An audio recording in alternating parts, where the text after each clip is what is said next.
మరి యేసుని పరిశుద్ధ నామాన్ని బట్టి అడిగి వేడుకుంటూ ప్రార్థిస్తున్నా తండ్రి. విశ్వాసం మీద మనసు ఉంచుట. అసలు విశ్వాసం అంటే ఏమిటి? విశ్వాసం అంటే ఏంటి?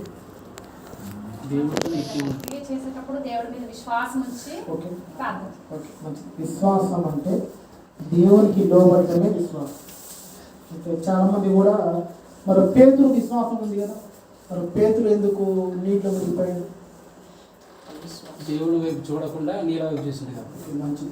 దేవునితో నడిచాడు, దేవుని బోధనలు విన్నాడు, అనేక పర్యాయాలు దేవుడితో చేత గొప్ప కార్యాలు చేసినప్పుడు దేవుడితో ఉన్నప్పటికీ కూడా చుట్టూ ఉన్న పరిస్థితుల కారణంగా అందుకే గలిలయ సముద్రం తీరాన వాళ్ళ ప్రజలకు దేవుడు సువార్త ప్రకటిస్తూ వచ్చినప్పుడు మీరు వెళ్ళండి, మీ వెనక నేను వస్తాను అని దేవుడు చెప్పినప్పుడు శిష్యులు కూడా వారితో పాటు దేవునితో పాటు నడిచి దేవుని అక్కడ పెట్టి వారు వెళ్ళారనమాట. ఆ దేవుని పక్కన పెట్టారు. దేవుని నామానికి మహిమ కలుగును గాక. అప్పటి వరకు సువార్త విషయంలో దేవుని పక్కన ఉండి కార్యాలు చేసిన వారు కూడా దేవుని పక్కన పెట్టి వీరొక్కరే పడవ ప్రయాణం చేస్తున్నప్పుడు, జీవిత యాత్రలో ప్రయాణం చేస్తున్నప్పుడు గొప్ప పెద్ద తుఫాన్ లాంటి సముద్రము ఉప్పొంగటము, పెద్ద తుఫాన్ రావడము, ఆ తుఫాన్లో ఓడ మునిగిపోవడము, వారు కేకలు వేయటము, ఈలోగా దేవుడు రావడము జరిగినప్పుడు దేవుడు నీటిపై నడిచినప్పుడు శిష్యులు కూడా అనుకున్నారు ఈ సముద్రంలో మత్స్యకారులు అన్నమాట, చేపలు పట్టేవారు వారు ఉంటున్నప్పుడు వారు చనిపోయి దెయ్యమయ్యారేమో, వారు మా మధ్య మమ్మల్ని సంపడానికి వస్తున్నాడేమో అనుకొని వాళ్ళు ఏం చేశారట, దెయ్యం అని భయంతో కేకలు వేస్తున్నప్పుడు దేవుడు చెప్తున్న మాట, నేనే భయపడకు, దేవుడు నామానికి మహిమ కలుగును గాక. భయపడుకోను అంటే మనం ఎన్ని నిమిషాలు భయపడుకున్నాం? ప్రతిరోజు కూడా ఉదయం లేచిన కాడ నుంచి తిరిగి పడుకునే వరకు కూడా భయంతో కూడిన జీవితాన్ని జీవిస్తున్నామా లేదా? ఇప్పుడు కరోనా పరిస్థితిలో మనం మొదటిగా చూసినప్పుడు మన రక్త సంబంధికులతో మాట్లాడడానికి కూడా అస్సలు లేని పరిస్థితి. ఎంత దౌర్భాగ్యమైన జీవితాన్ని జీవించామండి.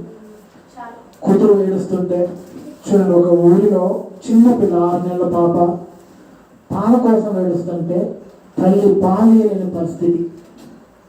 ఆ పాప ఏడుస్తూ మరణించింది. దేవుని మహిమ కలుగును గాక. చూడండి, ప్రేమతో మన బంధువులను అందుకునే స్థితి లేదు, మన రక్త సంబంధికులు ఓదార్చే స్థితి లేదు. మరి ఎందుకు ఇలా జరుగుతున్నాయి అంటే దేవుని ఉగ్రత. మరి ఉగ్రత రావడానికి కారణం ఏంటి అంటే దేవుని నామానికి మహిమ కలుగును. విశ్వాసము లేక నిర్జీవమైన క్రియలన్నిటికీ మనము పాలి భాగస్తులుగా ఉండడం కారణంగా దేవుని ఉగ్రత. చూడండి, ప్రకటన గ్రంథంలో ఉంటుంది కదా, ప్రతి నేత్రం ఆయన చూస్తారట, ప్రతి ముఖాలు ఆయన నామంలో వంగుతాయట. మరి ఎందుకు వంగుతున్నాయంటే మనిషిలా జీవించట్లేదు. దేవుని నామానికి మహిమ కలుగును గాక. చూడండి, ఎక్కడ చూసినా ఘోరాలు, హత్యలు, నేరాలు, ఒక మనిషి చంపడము కిరాతకంగా మారిపోయింది. మరి దేవుడు సృష్టించిన మానవుడే, సాటి మనిషే. మరి ప్రేమను ఎందుకు ఉండలేకపోతున్నాడంటే నిజమైన దేవుడు యేసుని గ్రహించక తన ఇష్టానుసారంగా జీవించడం మొదలుపెట్టాడు. చూడండి, విశ్వాసం గురించి మాట్లాడుకుందాం.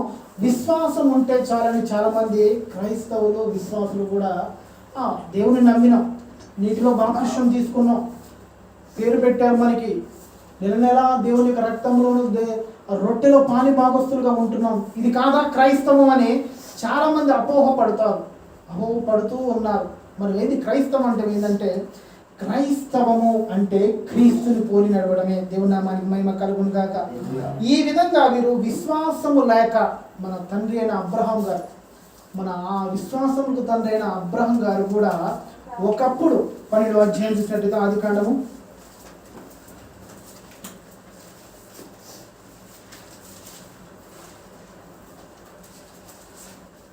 12:1-2 సమయం లేదు. నీవు లేచి నీ దేశము నుండి నీ బంధువుల యొద్ద నుండి నీ తండ్రి ఇంటి నుండి బయలుదేరి నేను నీకు చూపించు దేశమునకు వెళ్ళుము. నిన్ను గొప్ప జనముగా చేసి ఆశీర్వదించి నీ నామమును గొప్ప చేయుదును. చాలు దేవుని నామానికి మహిమ కలుగును. అబ్రహాం గారు పూర్వం నానా సందర్భంలో నానా స్థలాల్లో దేవుడి మాటలు కొంచెం కొరతగా అప్పుడప్పుడికి ఎప్పటికో ఆకాశంలో చుక్క తెగిపడ్డట్టుగా